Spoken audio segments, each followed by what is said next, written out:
pull up, call the FBI, be like, yo, I need my files. All right. Doctors. All right, now I got Call my doctor at like 10. Hey, look, I need to prove it better. I need you to hop on I need screen to real tell quick. people that I'm not adopted. Can I see the birth certificate? Birth certificate certified. Oh, what am I hearing right now? Like, I like how I get a little notification. Like I got my Commonwealth of Virginia birth certificate right here.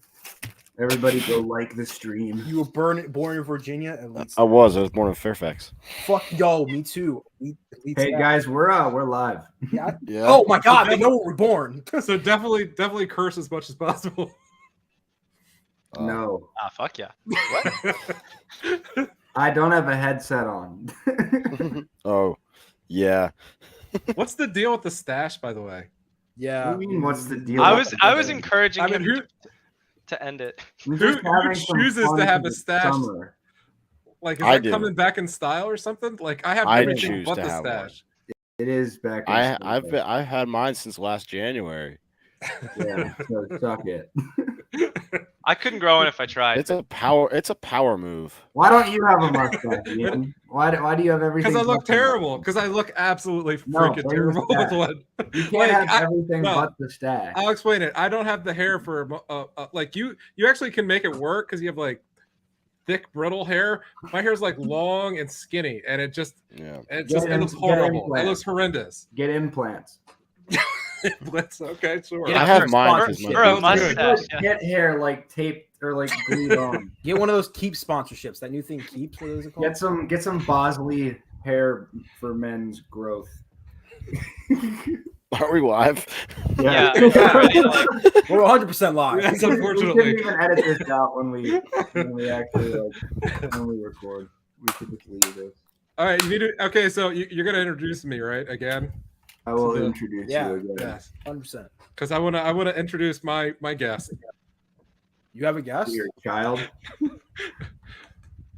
My guest. Oh, Oh my! And the pizza's here, guys. Pizza's here. That is gorgeous. All right, seriously though, can we get yeah. over All it? right. I'm setting everything up. All right, somebody say something. What's up? Oh well. Hello. All right, we're good. All right, start recording. Yes. All right, we're good. Everyone go retweet the live stream. And then I'll start once I see all of you have retweeted it. Dude. I ain't playing around. I ain't Bribing playing. us? Does quote tweeting count? That's the title for today's episode. Mustaches are back. Stash is back. They can't be back if they never left. Carolina Hurrah frauds. They can't be back if they've never left. Let's be honest. That's a good point. Today's episode is called the Carolina Hurrah frauds, or the Frauda Panthers. All right. All right, let's go. No, the title of the episode's called I'm dropping Carter Verhaeghe's IP address. Okay. Well, All right, let's not make threats on a live stream. there we go. Damn, you guys aren't watching the live stream. No. Why would I Yeah, want to yeah. hear that echo? Like, It's called turning the volume down. Oh, boosting. what's It's called boosting the numbers. Oh, my bad, yo. You're not for the boys. All right, don't All right. ever blaspheme my Let's name. let's go now. All right. Who DM'd me? Oh, myself. Nice. All right. We've got 3 things on the bill today. All right. Let's go. Let's go. In 5. In 4. In 3.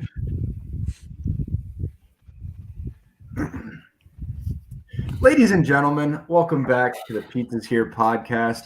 I'm Eric. I'm also joined today by Will, Joey, and Jake.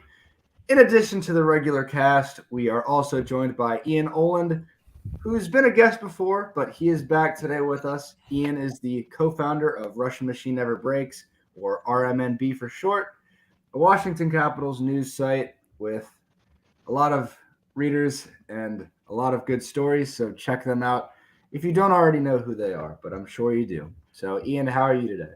I'm good, and like I said, I have a special guest with me tonight. We got the pizza's here, Ovi. Just to mark the moment, and Eric, I have another one for you if you're able to get it. So you're gonna have a nice background. So. And it's courtesy of Papa John's Pizza. So shout out Papa John's DMV. Shout out Papa John's DMV.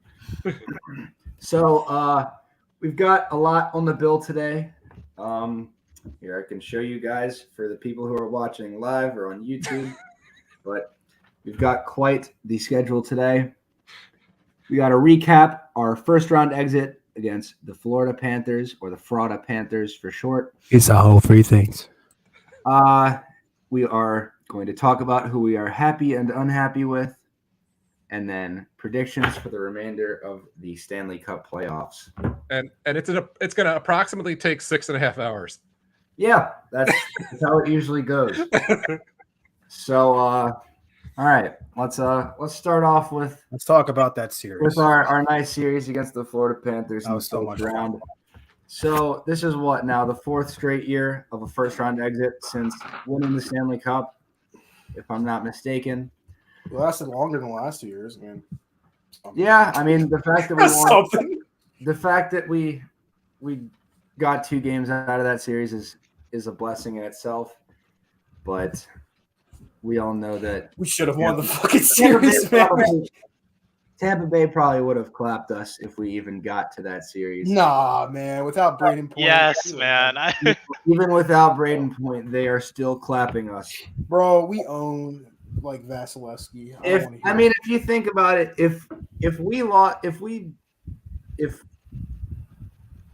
beat the Panthers, it would have been more fun. Had them win 4 games, and Tampa had them win no games. How do you figure we would beat the team? We'd actually score on the power play. I do think we would have played better than. I think we would have played better than how Florida did this past series. The Panthers, the entire postseason, kept their best power play specialist on the second line, on the second unit, and then they had their best power play guy, Joe Thornton, not even on the ice.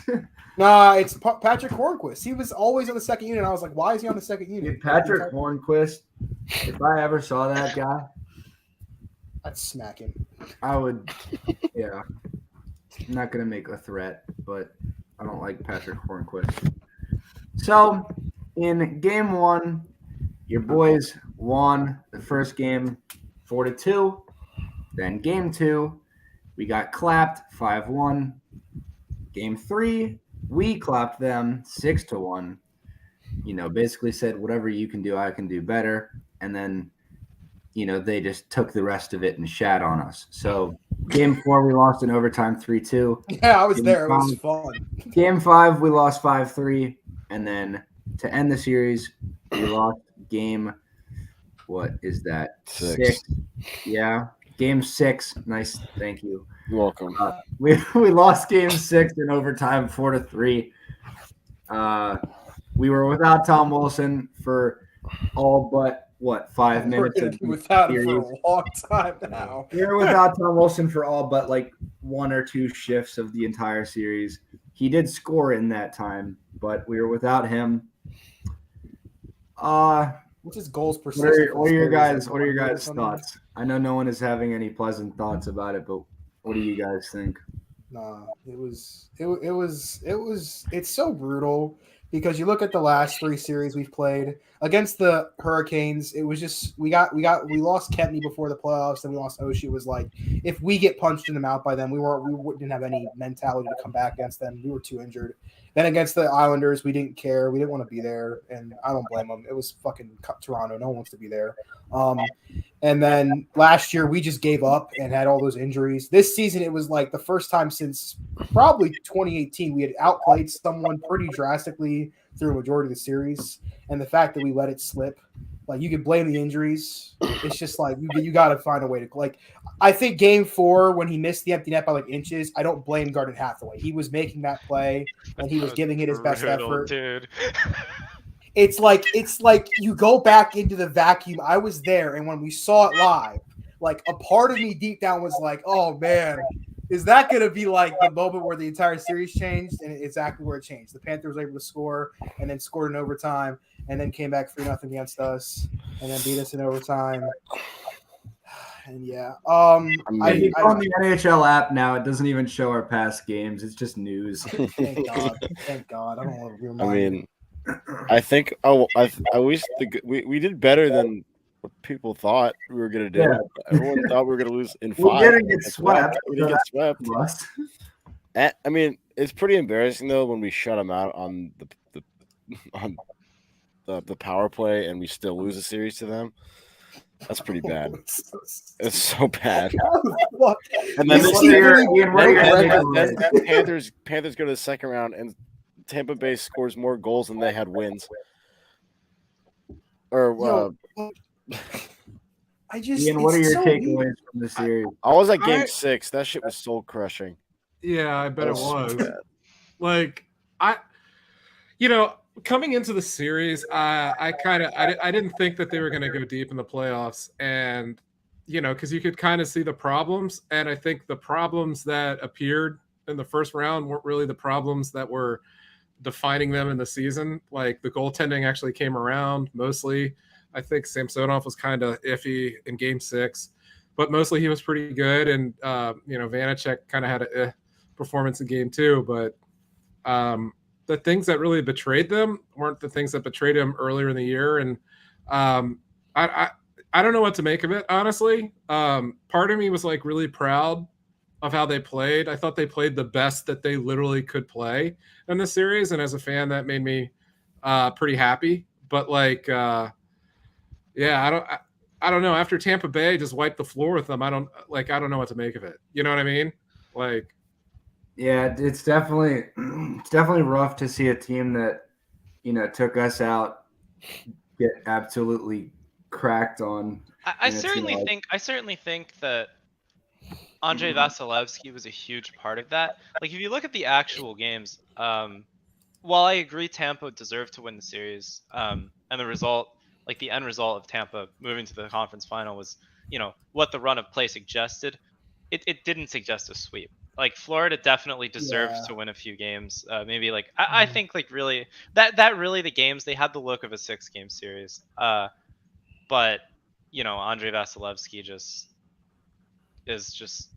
went absolutely sicko mode on them, for lack of a better. I love all the Maple Leafs fans saying, "Oh, we would have beaten the Panthers in 4." Yeah, you have Jack Campbell, they have Andrei Vasilevsky. You are getting blown out of your smithereens by this offense in 4. I think that Tampa would have. Andrei Vasilevsky won this series. The Lightning did not. I'm just going to be honest. Andrei Vasilevsky swept them. He straight up carried them. They're missing one of their best forwards. They're literally seem like they're so disjointed. Like they literally just won the most crazy like BS series against the Maple Leafs, and somehow Andrei Vasilevsky's like, "Oh, that's right, I'm the best goalie in the world," and just stopped every shot. Like it's really weird. Like it's there are times where it's like Andrei Vasilevsky's the only guy doing something, and the team's collapsing, or he's the only one doing something, and they're just straight up not letting anything happen. It's crazy. But yeah, I fully believe that if Carolina, I'm still trying to think about like what's going to happen if Carolina or New York wins. I don't know if Carolina has the offense to match what the Lightning can do, and I don't know what the hell the Rangers are. Truthfully, like I feel like we're sort of in a Pandora's box where it's like, oh, one game they're going to shut them out, the other game it's it's weird. These playoffs don't make sense. I truly feel like we're at the point where it's. Joey just said these playoffs don't make sense. Maple Leafs lost in the first round. That makes perfect sense to me. That's the only thing that's made sense. That makes perfect sense to me. That's the only fucking thing that's made sense so far. I think truthfully, this, in my honest opinion, has become a 2-horse race. You've got Colorado, who are just an amazing team, one of the best in the league, and then you've got. I can't speak. Tampa, yeah. Like it seems to pretty much be coming down to those two. Those are really your I wouldn't mind. That'll be a very entertaining. That'd be a fun. That would be a series. fun final. I don't know if I really want either. I mean, I guess I would be happy for the. It wouldn't be like last year where a bunch of goddamn teenagers and old people took on the Lightning for 4 or 5 games with the Canadians. Like, it's actually would be a team that would stand up to them because look, the past years they've played the Stars, and I didn't really see how the Stars got to the final in that bracket. The only reason is the pandemic. How the Canadians got. And then it's the same thing. Canadians, like the Canadians making the final is pure that's gone ahead and go ahead. That's gone ahead and given every person that's like, oh, we need to shorten the playoffs. No fuel because the 16th ranked seed in the entire postseason was able to make the final, and it's like that's incredible. Scripted. It's not scripted. If Montreal is getting scripted, we're in a dark place. W script. They're gonna be back All right. So I'm curious, Ian, if what you think about like the remaining teams, like who's really like your contenders? I mean, like who would you have to that would win it? I kind of see it being a race between Colorado and Tampa, and Colorado winning it, but the Avalanche are, they've lost so many They're times chokers, before, you can say it. that it's hard to really know. I guess we'll see. Their second favorite team is the Avs, so be careful. I don't know. In the past, I always was like, well, the best team, will probably win, but the NHL playoffs are such a toss-up. Hence Keith A. Coin helping us do the predictions and the actual Keith A. Coin. But I don't know. I think logically that would make the most sense, but we'll see. We'll see what happens. But I don't have really any deep thoughts. And just to be honest, I don't want you guys to judge me too much. I pretty much completely stopped watching the playoffs as soon as the Capitals. That's fine. That's the thing with me is I've started to develop likings for the teams because it's like once the Capitals get eliminated, I hate it. I hate the playoffs. It's like to piggyback on what Ian said. So somebody actually asked me this last night because I'm such a credible and intelligent source, so people come to me with their hockey related questions now. But did you win the play for the best what's it called, the best takes that Twitter forum? I was there you go. I was voted one of the nominees for best takes on Caps Twitter, so thank you. Oh yeah, I saw that. Congratulations! Thank you to all those who voted for me. Imagine not winning worst takes, bro. I thought I'd be in there because a lot of I consider you guys like young Twitter or something, like new Caps Twitter. I used to feel young. Like I'm not in that group. I'm not cool enough. Like I don't know what happened. I was nominated in some bullshit categories. You got biggest troll, right? I got biggest troll. Oh yeah. Didn't Joey get nominated? Dude, I totally fucking nominated him. Joey got nominated for most optimistic and most pessimistic. I was in both of those too. I was in both of those. I have my moments for both. Let's be honest. But anyways, it's my pleasure to serve the community and give back to Capitals fans everywhere. But yeah. The only thing we've given them is a podcast. Yeah, no, but so I kind of agree with what Ian was saying. I feel like the two biggest horses in this race, or the two fastest horses, whatever phrasing you would use in that. I feel like the two biggest contenders right now are Tampa and Colorado.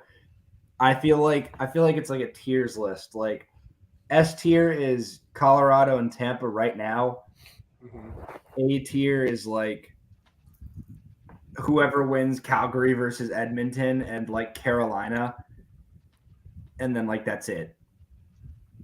Everyone else doesn't have a shot.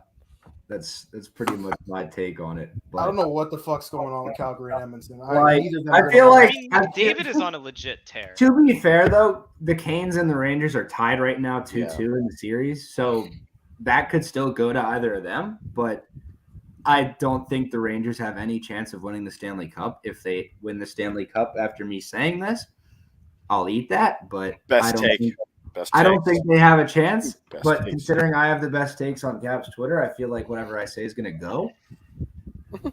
I just want to bounce in there. I actually think the Rangers are a lot better than some people might suggest, just because I think their first line can just score at any time sometimes, and they have such great goaltending that they could just pull a series out of the hat, you know? Not like to like shit on the Rangers or like that they're a bad team. I definitely think they're a great team right now, but I don't think they're on that same level as like Tampa and Colorado, like when it comes down to it. But they are dangerous considering they're tied with Carolina right now. Maybe I don't honestly, like, just based off of the fact that those two are so close, that makes you think maybe Carolina's not gonna go anywhere. But Edmonton is up 3-1 on Calgary right now in the Battle of Alberta. McDavid, like Will said, is playing out of his mind. What was it the other day? He's the first player in NHL history to have 9 multi-point games in the first 10 games of a playoffs year run. So that's wild. Just basically telling you what McDavid is as a player. So that's something they know for like. I personally, like, I'm okay with either team winning that series. Part of me wants to see McDavid and Draisaitl have success, because I mean, we've had Ovechkin go through up until 2018 for years get.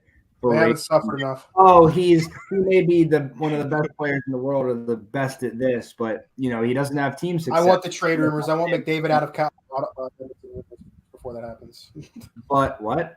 I want the McDavid trade rumors first. That's what Ovechkin got. He deserves that first. I guess, but I feel like McDavid is, like Will has said before, you can argue he's the most skilled and talented hockey player ever already. But I want to see McDavid and Draisaitl have some success because I feel like they deserve it considering what they've had to go through in that organization. But I mean, even outside of McDavid and Draisaitl, Edmonton's lines and just entire lineup have really stepped up. Like the last in this series, I mean, Evander Kane's like the leading scorer, like goal scorer in the playoffs this year by 3 right now. Hold on. This is for Evander Kane. I hope he needs it. Kachuk definitely has had the best chirp and performance of the playoffs. You see the guy that threw $1 bill into the penalty box? Yeah, that was comedy. But no, that was like music to my eyes and ears was when Evander Kane and Matthew Kachuk were. Evander Kane could score 10 goals in a game. I'll still call him a piece of shit. I'm sorry. They were, anyways. What I was saying, they were Sabres legend. What? What do you say? Evander Kane, Sabres legend. Ryan O'Reilly, Sabres legend. Oh, Ryan O'Reilly, Sabres Sabres legend. We have to Another get the Sabres Sabres legend. man drop. But they were shit talking each other in each of the penalty boxes, and then like it went on for the entire like 5 minutes or whatever it was, and then like the first shift back on or whatever, or for some reason Kane was still in the box, but Kachuk was on the ice and he scores, and then he ended up getting a hat trick that game, but he scores his second goal of the game, and the camera shows Kachuk celebrating with his team when he scores. Then the camera just switches to Evander Kane in the box, just like so. It was hilarious, but. The Oilers look like a legitimate threat right now. I mean, but at the same time, with Mike Smith in your goal, can you really win a Stanley Cup? He always looks like he's about to like die or give up a goal. But the man has been playing very well. Like truth be told, he's been playing quite good hockey. He let Nikita Zadorov score from 3/4 down the ice yesterday. Motherfucker was staring at the puck all the way down there, and afterwards he's like, "What the fuck, guys?" I'm like, "My brother in Christ." Bro, it literally was a floater. Bro, been like this for 40 minutes. Bro, fell asleep. Yeah, that was awful. You won't hear me argue about that. Moved in an I hour. always say this. I always say they definitely got to keep giving McDavid handicaps to make his teams look like shit. Because if McDavid didn't have any player that was at Mike Smith's tier, he would have won 4 cups already. Because every other season, it's some other person that's messing it up for him, and it's hilarious. It's the funniest thing in the world. Like, oh my God. And every time they mess up, it's just fucking hilarious. Like, it's just too funny. Like, what was it? 2017 against the Ducks. They're up like 3-0 against the Ducks in the 5th or the 3rd period. with like 3 minutes to go, and then all of a sudden, like every goal goes in for the Ducks, and it's 3-3 before the game's over, and it's just like, what the fuck, man? Like, it's just amazing. So Ian, you said the Avs would be your pick, even though you haven't, been keeping up as much. I kind of have been. Like, okay.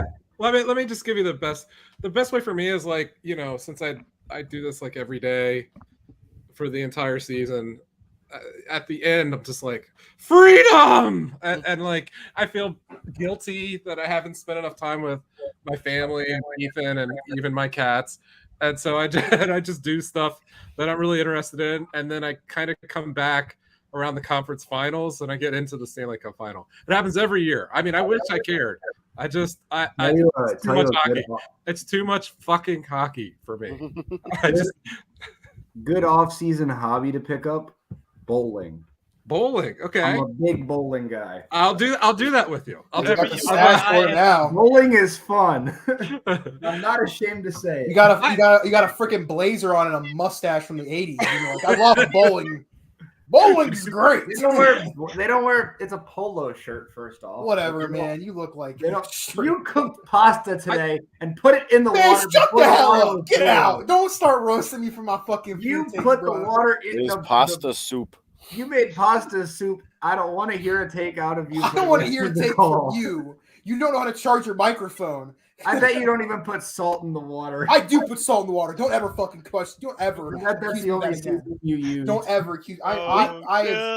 You ever accuse me that again? On the bowling, really quick, we actually held a party, an RMNB party, in like 2013 or 2014, and like 200 people from DC drove up to come up to our hometown bowling alley. It was amazing. Freaking lit, dude. That was amazing. We were like, we'll rent like 9 lanes, and then it was like not nearly enough, and that was actually a great feeling. You know what I mean? Because you always underestimate. There's no better feeling than getting a greasy ass pizza and a nice beverage, and rolling some strikes. Get some neon and get into neon lights after 10.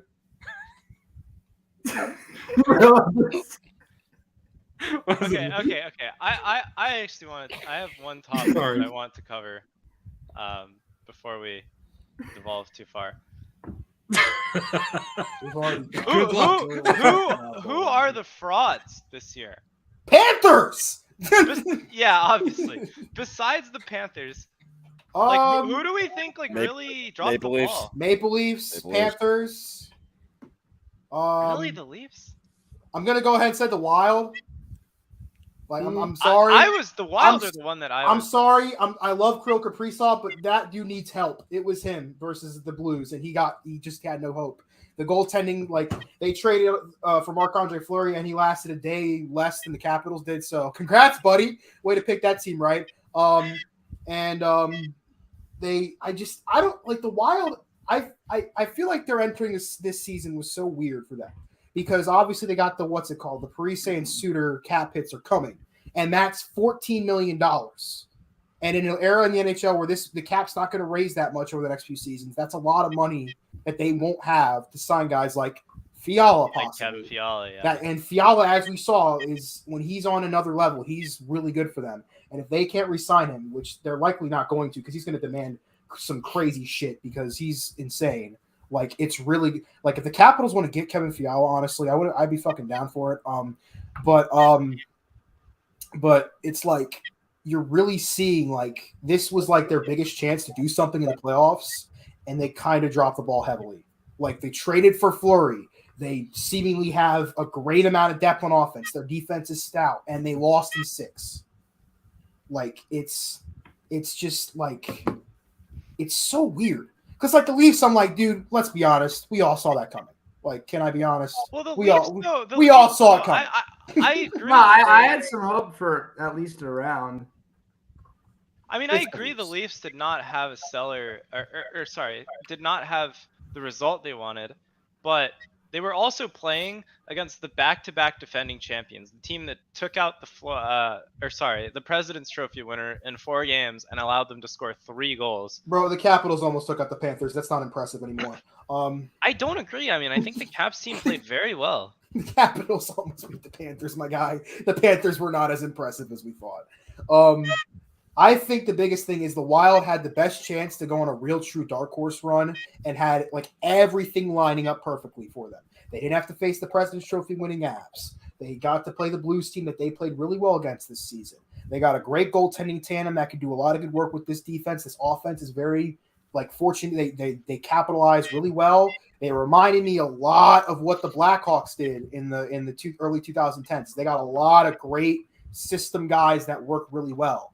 And they just all seem, besides Kaprizov and I guess Talbot once he took over, they all just kind of stopped. And it was like what? Like you wonder what happened. Like, yes, they're young. They have Boldy, Kaprizov. They got a couple more prospects that are really good. But like with that cap hit coming, they're going to start losing these people that are key contributors to this team. Like Fiala, they're going to possibly have other guys. And you're wondering, like, is there a ceiling with this team already? Like, and I'm not going to say like trade Kaprizov or some stupid shit, but like, is this like the best season they've ever had? Like, is only once again a first round exit to the St. Louis Blues. Like that is literally heartbreaking to hear, in my opinion. Like that would suck for a Wild fan. Because if you don't know, have you ever seen like a list of like the past 20 years of Wild sports? I mean, you should make a Wild podcast. You mean Minnesota? No, not just Minnesota. Yeah, Minnesota. Just all Minnesota sports teams. It's like horrific.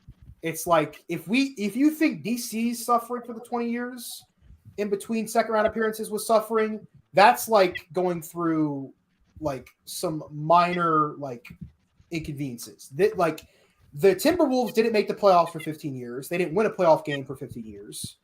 The Vikings, and the Twins have lost 15 straight playoff games to one team.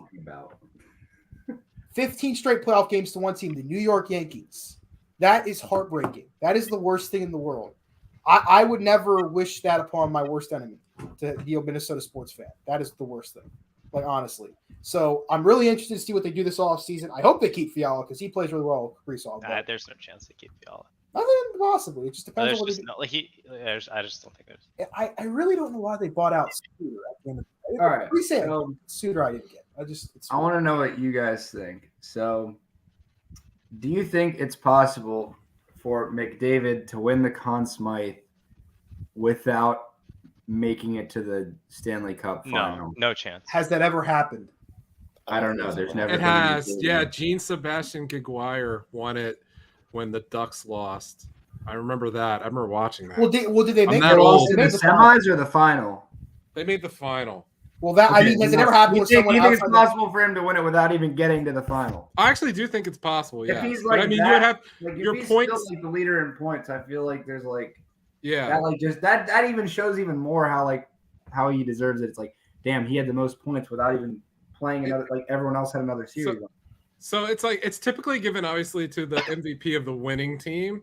Yeah. But then like if both teams are kind of even and somebody outshines everyone else on the losing team, then they will do it. Right. But it has to be like a narrative media story. The other part of it is that like McDavid is considered one of the best players. He's considered the best player in the NHL. And I mean, if he goes bonkers and takes them to like the conference final, and at the end of the playoff year, he has like 5 or 10 more points than the next closest guy, I think he could go into that conversation. Absolutely. It's meant for the best player in the playoffs. It does not have to be the cup guy. So that'd be wild. I mean, that would be cool. Right now, I'm going to look at the stats for the playoffs. McDavid is currently, I mean, we all know he's leading fucking points, obviously. That's no doubt. The next closest guy is. The next two closest people are people on his own team. It's Draisaitl with 22 and Kane with 15. The next closest non-Edmonton Oiler is Kucherov, right? And then after that, it's Zibanejad and then Perron. We all know what the fuck's about to happen to David Perron. Kucherov has had the most points in the playoffs the last 2 years straight. The people that I think could catch them if they somehow get eliminated in this round Kale is an interesting one. Gaudreau is at 13. That's not under. I mean, if Gaudreau starts going off, which McKinnon only had 9 points going into tonight's game. Yeah, he had 3. He has 3 so far, which is crazy. But he's got 2 goals and an assist. So he's got 3 points tonight. 12. So he's in the top 10 now. He's in the top 10. Carter Verhaeghe has 12. He's out. McCarr has an assist, and I think No, he only has an assist. I don't think any of the Avs could in realistic because they're deep. They're built on. Yeah, they don't have like a single guy. That, It's got to be Kucherov or Zibanejad. I think if McDavid drags that team into the final and Tampa Bay is the winning team, I think that's your most likely scenario. Because then we're talking about a Tampa team that has been winning together, and they gave the Conn Smythe to Hedman. They rightfully gave it to Vasilevsky, I think, right? Those are the two from their list. And understandably so, but it could very much be argued that this team, the success, it is objectively that the success of this team is because they're so deep and that all of their players contribute. So if you have them going to the final and winning, which God forbid, and then you have you have Connor McDavid leading the Oilers, and he's got 10 more points than Tampa's leading scorer, say Kucherov or Stamkos maybe. I don't have the numbers off the top of my head, but that's your scenario where that becomes possible, right? You gotta give it to him in that sense. I looked at the top goaltenders, by the way, too, because that's another thing. The top goaltender in the playoffs right now is Jordan Binnington, but he's not playing again. Also, he's a dick. No one's really talking about the fact that Antti Raanta is the next best bet right now. Well, I was just gonna say Binnington. Again, I don't like the dude very much because he's kind of an asshole. But he was. That was a series-changing injury right there. First of all, to be clear, it was very obviously not Nazem Kadri's fault. It was very obviously not intentional. Intentional. It was very much incidental. Blah blah blah. That said, it took Binnington out. That is a statement about the play that happened, and then from there, the Blues just died. And I think they're still, they're sort of alive right now, but they're probably gonna lose. And that was such a huge turning point because this Blues team was extremely good, and they're not able to do it without Binnington. So yeah, Bob Thomas just scored. Yeah, Darcy Kemper he's up there. He could be in consideration for it. He's played really well. Andre Vasilevsky is probably in the race for it too. And Mike Smith, he actually has played really well this postseason. He's got a .931, but oh boy, last night was not one of his finest moments. That was literally comedy. I think I'll be fair. I think he is allowed to laugh at it. He's allowed to laugh. Well, since they've won, he is. He is. Let's all lost. He's probably getting run out of Edmonton. He's probably like. How about we all make our first and second choice picks for who's gonna win everything, and then we can take our opportunity to rant about people we're not happy with. All right. We'll start with Ian. Ian, you said Avs and then Lightning, right? Yeah, I'd go Avs Lightning. All right. Well, and then New York. I'll even give a third. New York. I think New York might be the. It's the Avs and Lightning are 1 and 2. The order that you put them in is debatable. So I think genuinely the third most likely team. I do think Edmonton is that third most likely team right now. Yeah. Jake. I was gonna agree with Will. I was gonna say Edmonton is my third, then Tampa, or Avs, then Tampa. Joey. I got Avs and the Rangers. I think Shesterkin's figured it out because if you looked at his last few games, he's played a hell of a lot better, and the team can get offensive production from guys in the depth, like that youth line they put together, Kakko, Lafreniere, Hedl. That line gets going. That's a line that's going to be looked back at a big difference maker because that youth is highly underrated at times. I know that Gerard Gallant is a bit of a cult of personality at head coach, but he's at least got them back in order. And they came back. They came back down 3-1 from the Penguins. That wasn't nothing. That was impressive. You could say what you want about injuries and all that stuff, and how a bunch of different Penguins are they still had to win those games against a team that has won back-to-back cups in the past 10 years. And that was a great day for human rights. That was amazing. Yeah. That was an amazing, awesome, great, outstanding series. I'm so happy that series happened the exact same way it happened. What series? The Rangers versus the Penguins, how they got to experience the exact same pain we felt. Beautiful. But I think the Rangers have figured it out. And I think they're going to be, if they win, I think they beat Tampa in 7. I think they have a chance. All right. So I disagree with you. I think That's Tampa's number one right now. I think Colorado is second, and I think I'd have to agree with Will. Right now, Edmonton is third, but I still think that Carolina or New York have the capability to somehow switch it on out of nowhere and turn shit up. But that's a matter of who wins that series, because it is 2-2 right now. So whoever wins that series, if they can take the momentum of winning that series and carry it into the next, couple rounds, then there's a chance. But I think Tampa is really scary right now. And are they going to get Braden Point back? They have not said what's wrong with him. Like I know they said it was lower body, but I don't know what the and that point, the way it looked when he got hurt, it looks a lot similar to what happened. It's the shit where he fell back on his leg, right? Horrible. That looked. I'm shocked. He came back in that game. I think if I'm Tampa right now, I'm not jeopardizing his future. I'm saying he can't play the rest of the playoffs. He's your future of your franchise. Him and Vasilevskiy. Well.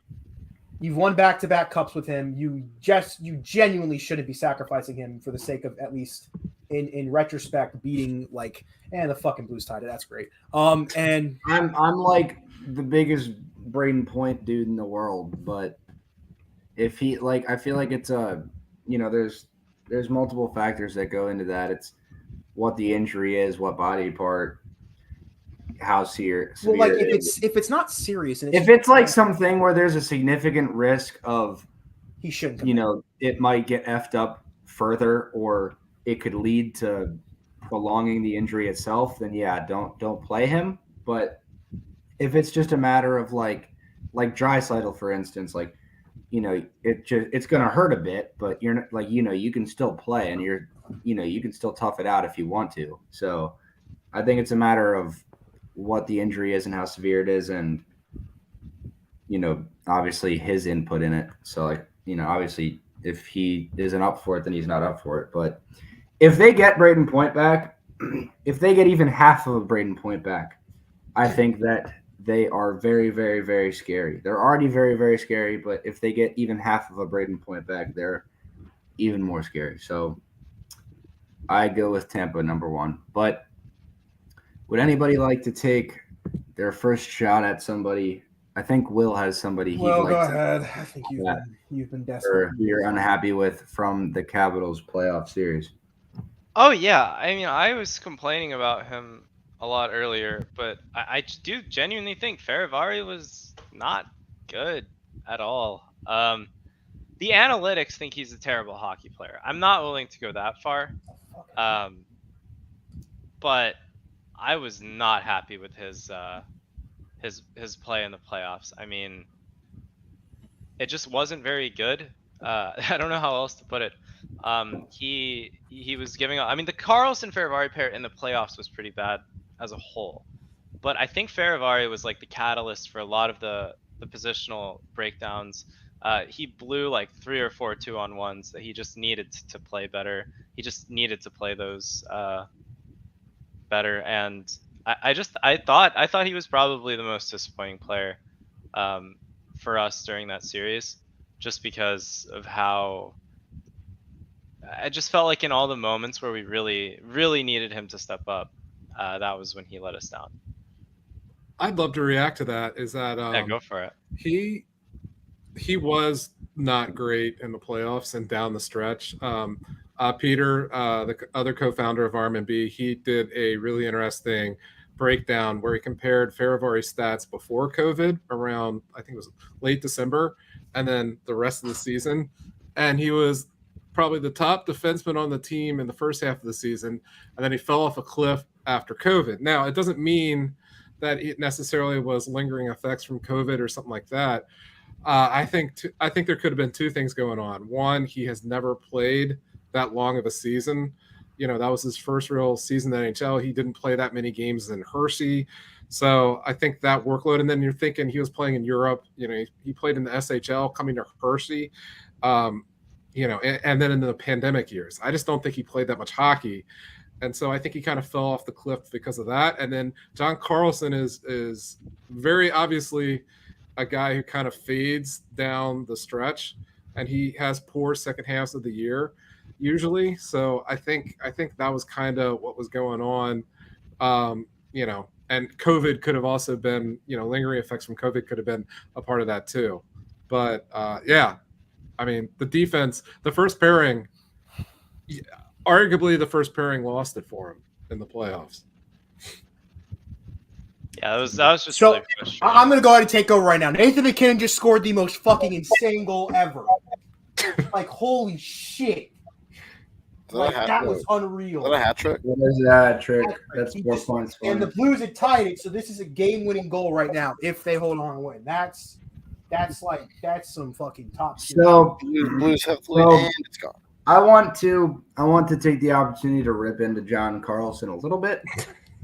Analytically, his defense has actually improved this year compared to last year. But I think that's fair, Vari. But I don't give a flying shit about what the analytics have to say about his defense improving, however much it did. But numbers are good, yes, but the eye test does not lie. And if I see you just, seemingly incapable in the defensive zone at least once or twice a game, and when those mistakes are very, very costly almost all the time, that bothers me, especially when your contract is $8 million a year. Don't get me wrong, I understand that we're paying him that money because he is an offensively talented defender, but there are defenders in the NHL that you could pay half as much that can hold down a power play without being a liability in the defensive zone. I love John Carlson to death. I've met him before. Great guy, great hockey player at times, but he's aging, and I don't know. I mean, I know I'm not crazy when I say this because other people say it all the time. Like, I'm glad that his analytics look better, but it's just so often that I see mistakes. It's like the Brendan Dillon shit like a year ago. Like, okay, his numbers might actually look decent or good, but if I see you just doing stupid shit or making continuous mistakes that are so obvious, it's like, I don't know what else to say. But a couple numbers that do help the argument of him not being great lately. He was on the ice for the last 7 goals against us in our series against Florida, so that's something. And he had 0 5v5 points in the series versus Florida. So he wasn't contributing positively on either end. He had some power play points. That's great. But like I said, other people can run the power play. But I do want to give a shout out to TJ Oshie. He still, right now, is tied for the most power play goals in this year's playoffs. He had 4 in our 1 series against Florida. So that's awesome. Shout out to TJ Oshie. But I hope John Carlson can turn shit around. Like I said, I love the guy. I don't want to, it's like you love the player, and they've been in your franchise for so long. You don't want to see them decline, and you don't want to see them go inevitably. But worst comes to worst, that may happen. But at the same time, like I said, he means that much to the organization. You don't want him to go regardless. So I hope him and Faravari can turn things around. Obviously, Faravari is a young player, so he's got time. Like Ian said, this is the first time he's played in a season this long. Obviously no playoff experience under his belt, no 82-game season experience under his belt. And he was very impressive first half of the season. So I assume with time and with maturation, he can find more consistency in that. So that's what I'm hoping we can see. Obviously, Nick Jensen and Orlov are our most shut down pair. They weren't as good as they tend to be in the Florida series, but I've got love for them. Schultz and TVR were iffy, but I thought they were probably the best performing pair as a pair. Yeah, I think they were even our best performing pair is was still kind of. I also think you're out of your mind if you think you could just find a random guy who runs a power play or plays offense as well as Carlson. I don't think. Yeah, I don't. I mean, Carlson's easily like the best power play defenseman in the entire league. I'm sorry. Yeah, I don't know you can't. about that. I think No, McCarr not is the best, not the close. best. I don't know. Yeah, I think McCarr. it's him and McCarr, and then it's just fucking everybody else. I'm just sorry. If you just, I think Aaron Ekblad is up there too. fuck Aaron You Ekblad. wouldn't rather have Roman Yossi. Fuck Aaron Ekblad. You wouldn't rather have Roman Yossi than John Carlson? I'd rather have Yossi. I would, because he's there's overall like the 10 better other player. guys. But if you want talking purely power play and offensive standpoint, I think McCarr and Carlson are in the Roman Yossi is better offensively than defensively. I don't give a shit, man. I don't care.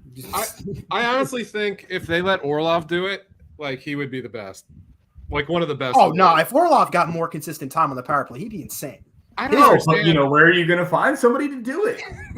The second line. But he's not gonna be. He's not gonna be as good as Carlson. Here's I mean, the thing. Well, I agree with you. He may not be as good as Carlson, but I think if they had grown him up into that role, I think the problem is that he's not a righty. He's a lefty, right? So you want a lefty passing it, or you want a righty passing it to Ovi in the left circle. So I'm not saying I want to get rid of John Carlson, but think about this. Think about this. Say you get rid of John Carlson on $8 million, put Orlov on the power play. You have what?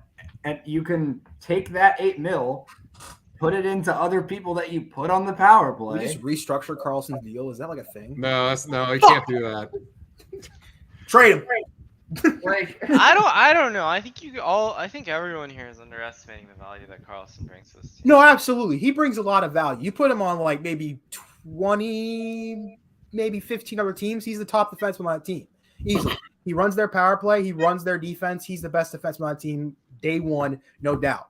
But the thing is when that's the limit of our top defenseman is only being better than half the league's other defensemen, like we're paying this guy $8 million. I get it. There's worse contracts out there. We could be stuck with Erik Karlsson's corpse. we could have Erik Karlsson. like or, that could be awesome. We could be stuck with Drew Doughty. We could have Drew Doughty's contract. Like we could be stuck with those contracts. I don't know how Brian McClellan pulled off his contract. Like the fact that like guys like Drew Doughty and Carl like 11 mil a year after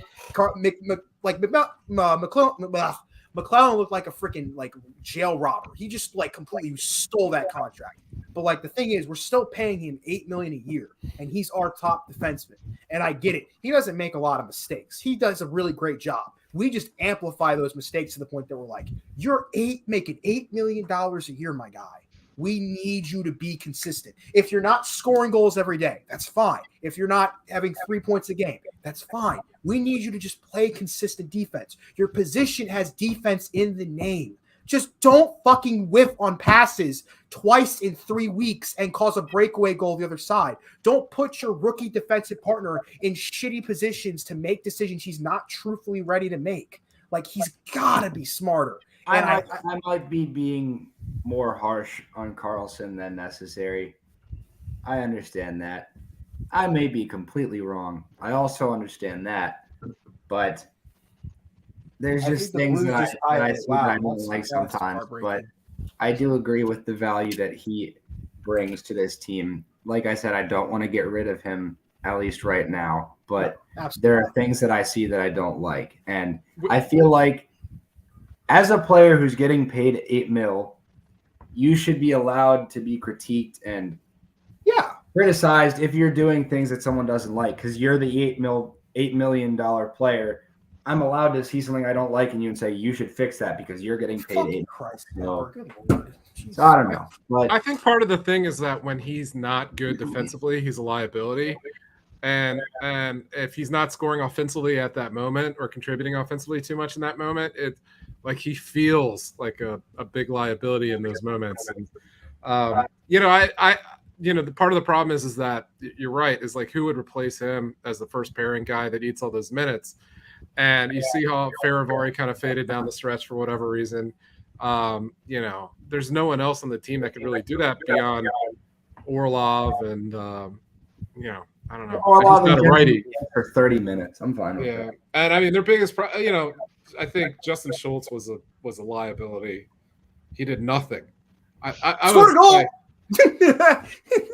Okay, one. I don't know how we scored a fucking goal. I just felt like all season he was. He was a terrible contract. I truly have no idea what they were thinking. I never understood at day one on that one. Like there was just so many different things they could have done, including bring someone up from Hershey. They sign veterans sometimes, and I'm like, why? You know what I mean? Like Connor Sheary. I mean, love the guy. He's worked. Like, he's a hard worker, and I feel like he makes his money and he's a value. But then you're like, no, I'm saying Connor Sheary. I'm like, he takes a spot. He takes a spot. There's some extra veteran forwards sometimes that are kind of like top 9 guys that are barely top 9 guys, and you're just like, does that really advance the football in this team that needs to be bringing along prospects long term? Like the way they played Connor McMichael this year, a lot of people thought that me criticizing how they utilized him meant that I thought he was the greatest player on earth. And while he is McJesus, I just don't, I think he needed to play more, you know what I mean? To bring him along. If you don't play him more in the regular season, you can't play him in the playoffs. You know what I mean? Because, he needs to make those mistakes. He needs to learn how to play system hockey. And he ended up killing us in one of the overtimes. And the funny thing about that, and that's a good point. The funny thing about all that, what you said is like you said he needs to make those mistakes. That's why I love that what's his name? Laviolette stuck with Faravari the whole season. And I was glad glad he's not, it's not like trial by fire, you're fucked. It's just like you need to go in there, you need to play this way and learn that it's wrong. Because if you make those mistakes and I throw you off the lines, it's like, well, I'm not gonna get a chance to prove myself again. Like he put out there and he's like, you need to go out there and you need to you're our guy, which is amazing to see. And I get that with McMichael, it's like you're like McMichael's positioning is McMichael's on a team that at one point this season had about 14 or 15 good forwards that can play in a lineup. And when one of them's not playing well and he's not making a lot of money, you can't just be like, he's got to stay in. No, he's a rookie. He's making not a lot of money. Take him out, put someone in who can play well in his position. In Faravari's case, we need Faravari in there. There's not many defense we have on our, we saw what happened with Michael Kempney playing reliable minutes this year. That was a fucking nightmare. Oh my goodness. That was a nightmare. Yeah, Berlin was good, but he's not top pairing. Like Faravari took a lot of bullets, and so did Carlson in retrospect, for the fact that he was a rookie and he was being thrown out against top line guys. He never backed down. He always tried his best. And I know he didn't play well, but at least he didn't just fucking make stupid brain dead decisions like I would see Dylan do last season. That's one of the things that angers me about Carlson at times is just some of it doesn't even come off as ability or skill. Half of the time when I'm mad at him, it's because it looks like he didn't give a shit.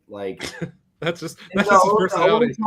The overtime goal that sent us home from the playoffs in Game 6 against Florida this year, he goes to play the puck on the boards as it's going there, and then his guy back cuts him, or someone back cuts, and he takes 1.5 strides to get back into the hole to cut off the game-winning assist right across in front of him. Yeah, if he had just gotten on his horse, that simple. The trailer, and just got into the hole, puts his stick in the lane. Hey Jake, how'd that look in person? That goal doesn't happen. But he takes a stride and a half. He just slumped so hard. He's like,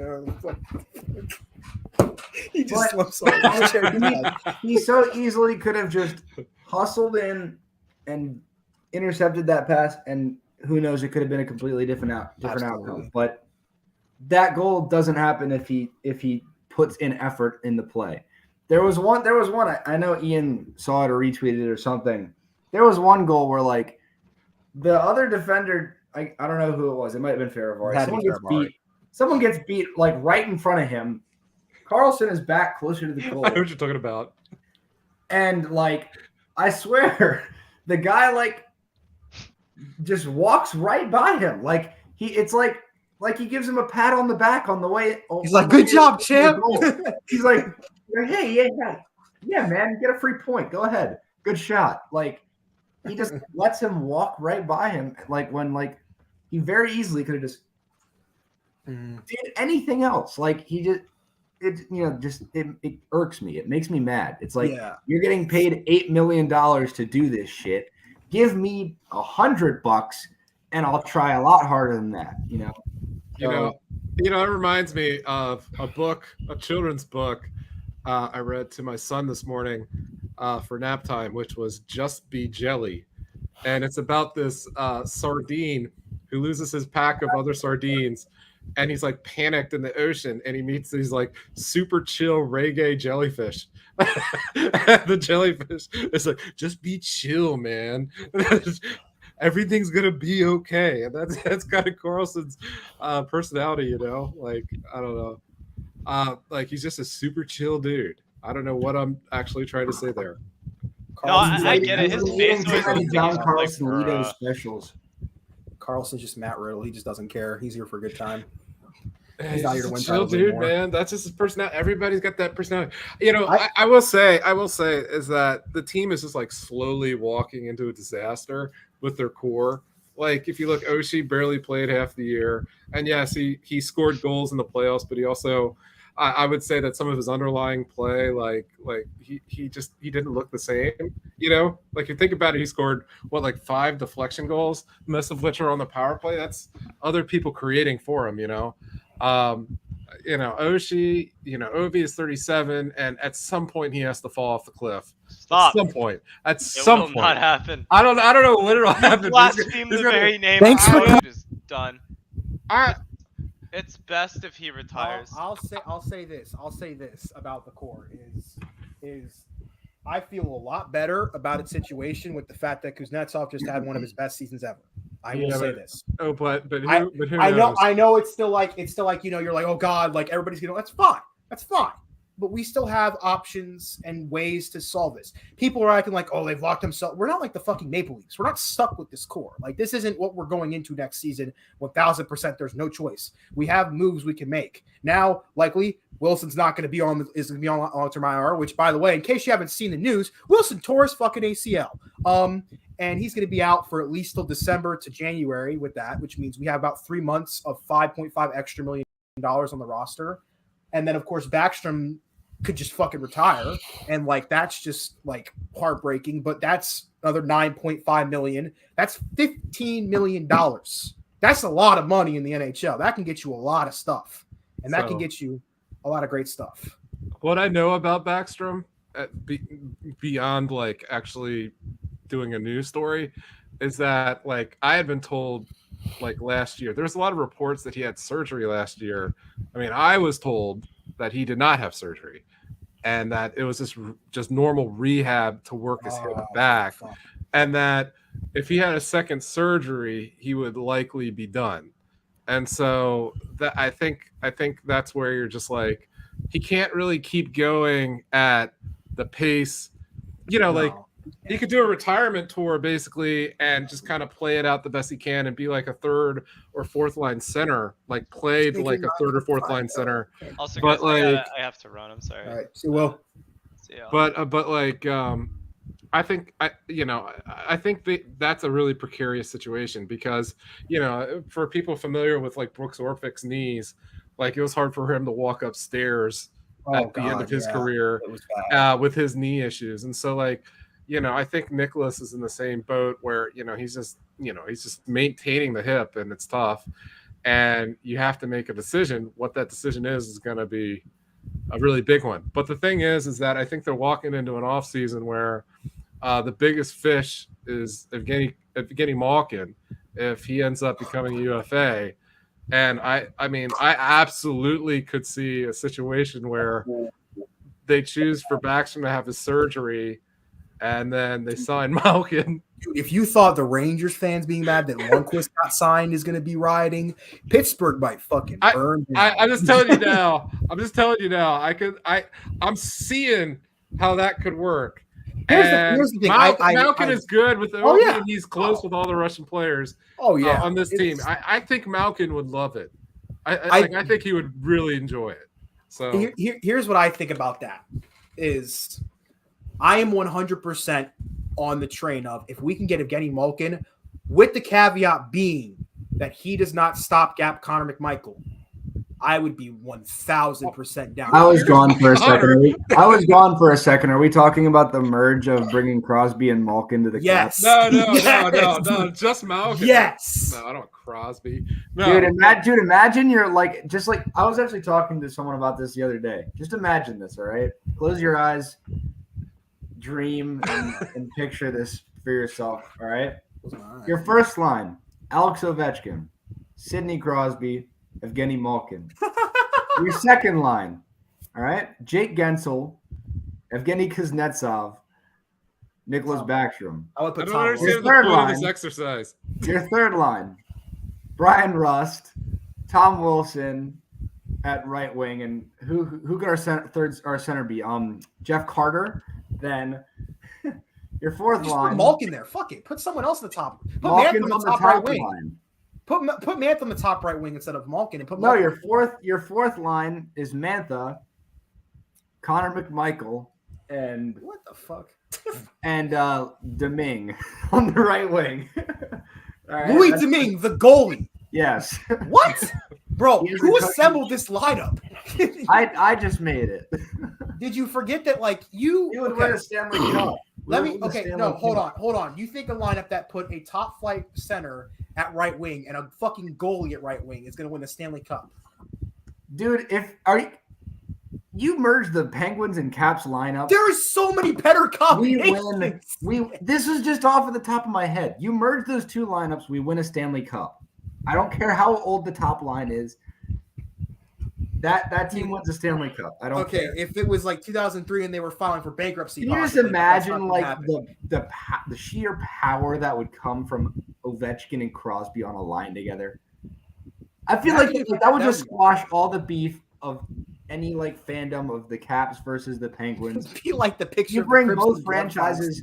I mean, Crosby's not even the best player in the Penguins franchise history, but he is. Of this generation, he's not better than Mario Lemieux. It's close. It's close. Sidney Crosby's not better than Mario Lemieux. Anyway, I'll say the idea is funny, but I think what you really should see here is if they're gonna get Malkin as like you don't want Malkin. I don't want Malkin. You don't want Evgeny Malkin to be your 2C in the year of our Lord 2022. Dude, how old is he? He's the same age as they were drafted in the same draft class. Yeah, and so he's why would still I want good. Another old part? They're still good. Look, here's the thing. If you're going to give him like a fucking 4-year contract, no, I don't want that. If it's like a 1-year deal, like, hey, you want to just come play in Washington and get a cup with Ovechkin for fun? Like, hell yes. Dude, adding just Evgeny Malkin to our lineup does not get us a cup. I'm sorry. I would heavily disagree because if you think about it, you're going to replace Backstrom with him. He's immediately on the top power play unit, and he probably replaces where Backstrom is. He's immediately on the second line and plays a very awesome line with TJ Oshie and Anthony Mantha, which that sounds like a fun Adding line another aged 36-year-old generational talent on offense is not getting us a cup over teams like. I mean, it worked for Colorado when they got Ray Bork. It's just not happening. That's not happening. I mean, I'd love to see it just because it'd be hilarious, but it's not. You might as well bring back Zdeno Chara too with him. Fuck that, man! Don't do that. Don't wish that evil upon us. He literally forced Jonas Siegenthaler out of our team. That was horrible. Like seeing that he was the reason Jonas Siegenthaler got traded. Like I never wanted Chara on our team. After that, I was like, I don't want him anymore. I don't know if it was because of Chara. Like, what did you see? It was in that moment, but it was because of all the glut of the other guys, like Dylan and stuff like that. Like, I wouldn't blame a stopgap of Chara and Laviolette feeling like he has to play him. Again, I think it's Laviolette and McClellan that own that, but like I don't know, like I think they also just didn't. They just kind of they don't want to develop anyone. You know what I mean? Like the team just really struggles to develop like some of these mid-range guys, and I don't know why they don't, because you look at Jonas, and I mean his reach, you could tell he was going to be a really really good shutdown PKer. You know, and he's turning into an overall great defenseman. It sucks, but. Yeah, it is. But I think the good news is with the Capitals is development is so key when you reach towards the end of the competitive, which is now where they're at. They're reaching the end of that. Now I really need to see this youth be a part of this team. I'm glad. First things first, Ferravori being a part of that. That's great. That's amazing. That's a good first step to prove you're like, hey, the youth's got to be here. But I do think like what's it called? I want to see Protas get a chance. I want to see Who's the other guy? Leeson get a chance. I want to see McMichael get a full season. Lapierre, obviously last year Lapierre was a fun story. It was cool having him for 9 games, but he was a child playing with men, and it was like he was tiny. He couldn't handle physicality, and it was impossible for him to play. I think when he gets a full bulked up, when he gets bulked up and McMichael gets bulked up, that's going to be an amazing center combo. We need to see them play, we really do. So, you shouldn't be keeping the tabs on Hagelin. I think Hagelin train has left the station. The eye injury, we shouldn't force him back. We have AJF who's ready to play. We have Larson who's proven himself. We have other people. You really got to just let the youth play well, and that's what that's really, in my opinion, the thing that needs to happen in these next few seasons is the youth needs to emerge. Which is why, you're talking about Malkin obviously coming in and playing with this team, which would be really fun. But at the end of the day, you're we're just getting older. We're keeping years away from these players that could be playing valuable minutes to prove themselves away from them. That's why 2021 was such a fucking disaster, in my opinion, because you had Chara taking up minutes. You had all these older guys taking minutes. Imagine if Siegenthaler was in this defensive core right now. Imagine if we never signed Justin Schultz and trusted Jonas Siegenthaler fully. Imagine him and Ferravari in the defense. This defense would be lights out. It would be amazing. You could have Siegenthaler on the top line, Ferravari on the bottom pairing. It would be lights out. Imagine if Connor McMichael, if we never traded for fucking Marcus Johansson. Oh my God, I want to scream. Why did we ever do that? Marcus Johansson. And imagine if Connor McMichael got to play reliable minutes in the playoffs and got to get a chance to play in the playoffs and to play those minutes and to give himself a chance. When he played in the playoffs, he was really good. He was amazing. It was fun to watch him play. But that was only because Wilson got injured. And that sucks. If he was the guy in there, it would have been so much better. You got to start trusting the youth. And that's where, Peter Laviolette, I'm going to go ahead and give this season a mulligan. But next season is really going to concern me if this is the exact same story. Looking back on that trade, it was not at all a smart idea to trade a 25-year-old Amsterdam assassin Daniel Sprong for I love that. For an old, aging, not very good Marcus Johansson. He actually played really well down the stretch, but they weren't going to play Sprong, so I don't think it matters. But I don't know. I don't know what they're doing. I think the thing is right now, this last season was a lot Mantha's injury and Backstrom's injury really derailed a lot, because if Mantha doesn't get hurt, this team probably plays a lot better and is in nowhere near a position to be up against Florida. Because the second Mantha came back, this team looked like what they were back at the beginning of the season, which was a really good team that could take almost anyone down. And we saw that against the Panthers. But at this point, we're dealing with more injuries, with Wilson being injured. And obviously, Backstrom's dealing with injury. I think this season, if we get a young, healthy injection of youth, with Michael, Protas, Leeson, Alexiev could be on the bottom pairing possibly, because now Schultz is going to be gone. You could really see this team play a lot better. I still don't know about the goalie situation. I'm not going to lie. They played really well. Samsonov did. And I think he deserves another shot. I really don't think Vanacek is an NHL goalie. He's an NHL backup, which is fine. But I really just think if you give the forwards and defensemen youth a chance to play, we'll be fine next year. We'll be fine. I think we'll be okay. And if we don't, fuck it. We go get Connor Bedard and we ball. At this point, that's all I got to say. Connor Bedard and we ball. To see Connor Bedard in the Washington Capitals. That'd be fucking hilarious. That'd be awesome.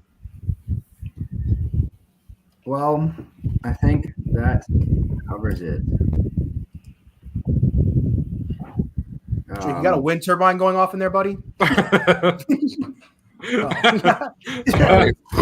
was right by it. All right, I'll take us out. For fun. Ian, thank you so much for coming, buddy. We appreciate it as always. Hopefully, I'll see you on some more hockey games this week. This summer with EA. Yes, it's so much fun. I know the next time he's going, I'm going with him. So just be on the lookout. I'm coming to. All right, that sounds great. That sounds great. And we will see everybody's bright and beautiful, sunshiny faces at the end of the playoffs. After all the playoffs, enjoy. If you're a fan of a team that's still in, hopefully they win, unless it's Edmonton. Have a great night. Have a great rest of your playoffs, everybody. Hope you're Evander Kane. I have $4 in my wallet. It's all yours if you want to. I spent $40 on a half of a tank of gas today. So that's awesome. But thank you everyone for listening. We'll see you all next time. Have a good night or a good day. Later. See ya. All right, see you guys. See you. Thank you, Ian.